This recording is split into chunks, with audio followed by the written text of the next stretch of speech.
Հրապարակը գրում է այսօր մեկնարկող ԱԺ արտահերթ նիստում ներառված է Խոյ եւ Աղարշապատ համայնքների խոշորացման նախագիծը, որի նպատակը նոյեմբերի 16-ին Էջմիածնում նոր ընտրություններ անելն է։ Էջմիածնի քաղաքապետ Դիանա Գասպարյանի հրաժարականից հետո ՔՊ-ն Էջմիածնում հարմար թեկնածու ունի, ուստի կանգնել է Արմավիրի մարզպետ մինչ այդ Խոյ համայնքի ղեկավար Արգիշտի Մեխակյանի վրա, բայց նա Էջմիածին համայնքում այնքան հեղինակություն չունի, ուստի որոշել են մի անգամ արդեն խոշորացված համայնքը նորից խոշորացնել եւ Մեխակյանի նախկին համայնքը Խոյը միացնել Էջմիածնին, որ հաղթանակ կորզեն։ ԱԺ ներկայացված խոշորացված նախագծի հիմնավորման մասում սրտաճմլիկ բացատրություն են շարադրել, թե շրջանային մոդելի խոշորացումներն ավելի արդյունավետ են, քան փնջայինները, մեջբերում է թերթը ու շարունակում արտահերթ նիստի օրակարգում այս անգամ չկա Արծվիկ Մինասյանի ու Սեյր Անոհանյանի անձեռմխելիությունից զրկելու հարցը։ Դա ըստ ամենայնի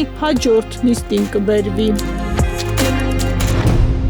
Ժողովուրդը գրում է այսօր ազգային ժողովում նախատեսվում է արտահերթ նիստ, որի մթնոլորտը ըստ կուլիսային աղբյուրների լարված ու բուռն կլինի։ Փաշինյանը հրահանգել է ՔՊ-ին ազատել թե մտքերը, թե ձեռքերը բառացիորեն ու կտրուկ ու անմիջապես հակադարձել յուրաքանչյուր ընդդիմադիրի։ Իշխող թիմին փոխանցել են, որ պետք է խստիվ վերահսկել դահլիճում հնչող ցանկացած քննադատություն, հարկ եղած դեպքում կոշտ պատասխանել։ Նման մոտեցումը ըստ քաղաքական վերլուծաբանների խոսում է այն մասին, որ կառավարող շրջանակները մտահոգ են սպասվող ընդդիմադիր նախաձեռնություններով, փորձում են կանխել հնարավոր ազդեցությունը հանրային տրամադրությունների վրա։ Նստաշրջանի օրակարգում ընդգրկված են մի շարք հակասական նախագծեր, այդ թվում հեծը գործարար բարերար Սամվել Կարապետյանից խլելու նախագիծը, որն արդեն հասցրել է աղմուկ բարձրացնել։ Հրապարակը գրում է Սամվել Կարապետյանին անցած շաբաթ Արմավիր ՔԿՀ-ից տեղափոխել է ՆԱԱԾ պատվալ Երևան կենտրոն ՔԿՀ, որտեղ նստում են բոլոր քաղբանտարկյալները, որտեղ խիստ ռեժիմ է։ Կարապետյանը ցանկություն է հայտնել մենախցում կրել պատիժը, չնայած մենակ նստելը առավել ծանր է։ Ու քչերն են դա նախընտրում։ Այս ՔԿՀ-ում խիստ մեկուսացում է, եթե այլ ՔԿՀ-ներում հնարավոր է հեռախոսից օգտվել, այստեղ դա բացառված է։ Վերջին կալանավորվածներից բոլորի անձնական տեսակցությունները դատարանի որոշմամբ սահմանափակված են, անգամ падգամավորները չեն կարող տեսակցել։ Սա լրացուցիչ պատիժ է, որը կիրառվում է բոլոր քաղբանտարկյալների նկատմամբ, ըստ ամենայնի Փաշինյանի անձնական հրահանգով։ ԱԱԾ ՔԿՀ-ում ի դեպ խցերի թիվն այնքան էլ շատ չէ, դրանք մոտ 2 տասնյակի են հասնում։ Այս կալանավայրում են նստել Ռոբերտ Քոչարյանը, Մանվել Գրիգորյանը, Դավիթ Տոնոյանը։ Երկու սրբազանները Միքայել Աջապահյանն ու Բագրատ Գալստանյանն էլ նույն խցում են, ըստ փաստաբանների, պրասլուշկայի նպատակով։